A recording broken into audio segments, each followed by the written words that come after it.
Most people imagine ancient warfare as a glorious chaos. Bare-chested heroes with shiny muscles swinging swords like they're auditioning for a Hollywood epic. But the ancient Greeks, they had different plans.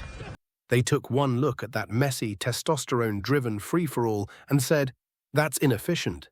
Let's use mathematics instead." And with that, the phalanx was born, a formation so strangely elegant that it turned ordinary men into a weapon no army wanted to face. Not because they were strong, but because they knew how to stand. Before the phalanx war was basically a loud street market. Imagine a battlefield before the Greeks got organized. It looked less like a military operation and more like a crowded street fair that suddenly got out of hand. Noblemen charged out like peacocks, eager to show off their noble bloodline. Commoners lingered behind, praying today wasn't the day. Fate tapped them on the shoulder. No formations, no discipline. Just a noisy, sweaty brawl where more men died from panic than from steel. It was, in every sense, a strategic disaster disguised as heroism. So at some point, probably after watching one too many cousins get trampled, a Greek somewhere finally asked the most important military question of the ancient world. What if we stopped running around and just stood together? That one thought changed warfare forever. The Aspis, a 10-kilo philosophy lesson.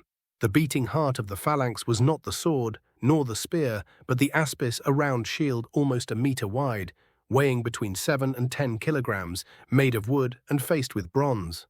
Heavy enough to exhaust you, wide enough to hide behind. But here's the twist. The aspis wasn't designed to protect you. It was designed to protect the man standing to your left. Half your shield covered you, half covered him. If you ran, he died. If he ran, you died. It was a 10-kilogram reminder that cowardice was contagious and fatal. Few weapons in history carried this much moral engineering baked into their design. The Doria spear for the pretty average guy. In the phalanx, real warriors didn't use swords. Those were backup tools. The true instrument of battle was the dory, around 2.1 to 2.7 meters long, weighing about 2 kilograms iron spearhead, in front a bronze lizard killer at the back so you could keep stabbing, even if the tip snapped.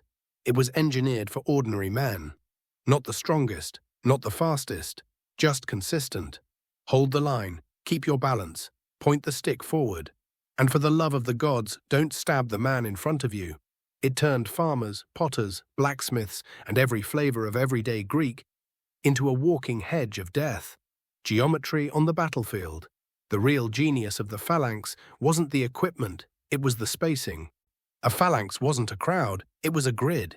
Each man stood about half a meter from the next, with rows stacked behind him like human bricks. 8, 10, sometimes 12 ranks deep. Roughly 3 men per square meter. From afar, you wouldn't see individuals. You'd see a moving wall, shimmering with bronze, bristling with spears, something halfway between a fortress and a hedgehog. Warfare was no longer about who swung harder. It became a contest of space, momentum, pressure, and discipline. Othismos, the most brutally simple idea in warfare. When two phalanxes collided, the world did not explode into heroic duels. Instead, something much simpler and far more horrifying happened. They pushed. The back ranks pressed forward with their shoulders, the front ranks locked their shields, and the middle ranks stabbed over the top. Hold the formation. If a formation Pivot is tight right. enough and heavy enough, flank is the collective exposed. pressure could reach Charge 10 to now. 20 tons, slamming into the enemy front. People didn't just die from spears, they died from suffocation, from being crushed, from having their ribs turned inward by a wall of their own comrades leaning on them. This wasn't swordplay. This was physics with consequences. The cardio kings of marathon. A hoplite carried about 25 to 30 kilograms of equipment, a bronze cuirass, a huge shield, a spear, a helmet that probably smelled terrible inside. And at marathon, the Athenians jogged nearly 1.5 kilometers in full armor directly into battle, hit the Persian line like a runaway freight train, and routed an army twice their size. Casualties: Athens lost 192 men, Persia lost more than 6,000. CrossFit didn't invent suffering. The Greeks did. Thermopylae, when terrain became a weapon. At Thermopylae, the pass was so narrow, around 14 meters wide, that the Persians, despite their massive numbers, could only attack in tiny funnels. The Spartans didn't need clever tricks, they just needed to stand still. In a narrow corridor, the phalanx reached its final form, a bronze doorway to death that an entire empire struggled to walk through. Leuctra when Thebes broke the rules. Fast forward to the Battle of Leuctra. Epaminondas of Thebes looked at the traditional symmetrical phalanx and said, "Lovely, but let's break it." He stacked his left wing, 50 men deep a battering ram of flesh and bronze, and smashed Sparta's elite units head-on. This was the ancient world's version of hacking the meter. Macedonia and the Sarissa, the hedgehog evolves. Then came Philip II of Macedon, who looked at the 2-meter Greek spear and decided it needed overcompensating, so he doubled it. The Sarissa stretched 4.5 to 6.2 meters, turning the Macedonian phalanx into a literal forest of spearheads. 5 or 6 ranks could stab simultaneously. The enemy couldn't even reach the first Macedonian soldier without walking through an iron porcupine. If the Greek phalanx was a bulldozer, the Macedonian version was a harvesting machine. Alexander the Great, the perfect combo move. Alexander didn't use the phalanx to destroy enemies. He used it to pin them. The phalanx held opponents in place like a vice, and then Alexander's elite companion cavalry swept around the flank and punched the killing blow straight into their center. Gaugamela wasn't just a battle. It was a geometry lesson with catastrophic consequences for Persia, the weakness. The phalanx was a building that tried to walk. For all its brilliance, the phalanx had a fatal flaw.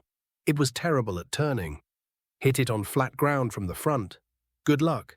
Hit it on rough terrain or from the flank. It shattered like glass. This wasn't a ninja. This was a bronze freight train, unstoppable in a straight line, hopeless if you forced it to pivot. Rome flexibility beats perfection.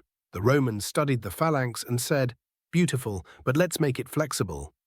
Their manipular system broke the army into small, maneuverable blocks that could twist, pivot, retreat, and re-engage. At Cynosophylae, the Macedonian phalanx got caught on uneven ground, half its line exposed, and the Romans simply slipped into the gaps and tore it apart. 8,000 Macedonians died.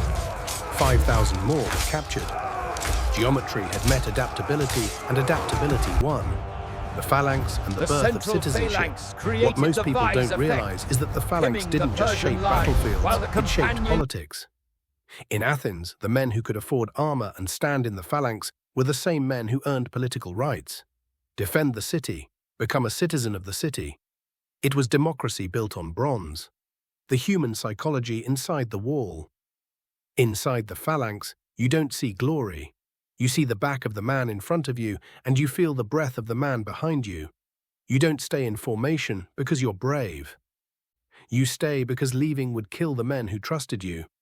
Modern psychologists call it courage by cohesion. The Greeks discovered it long before psychology had a name. The real legacy. Ordinary men. Extraordinary formation. The phalanx didn't create superheroes.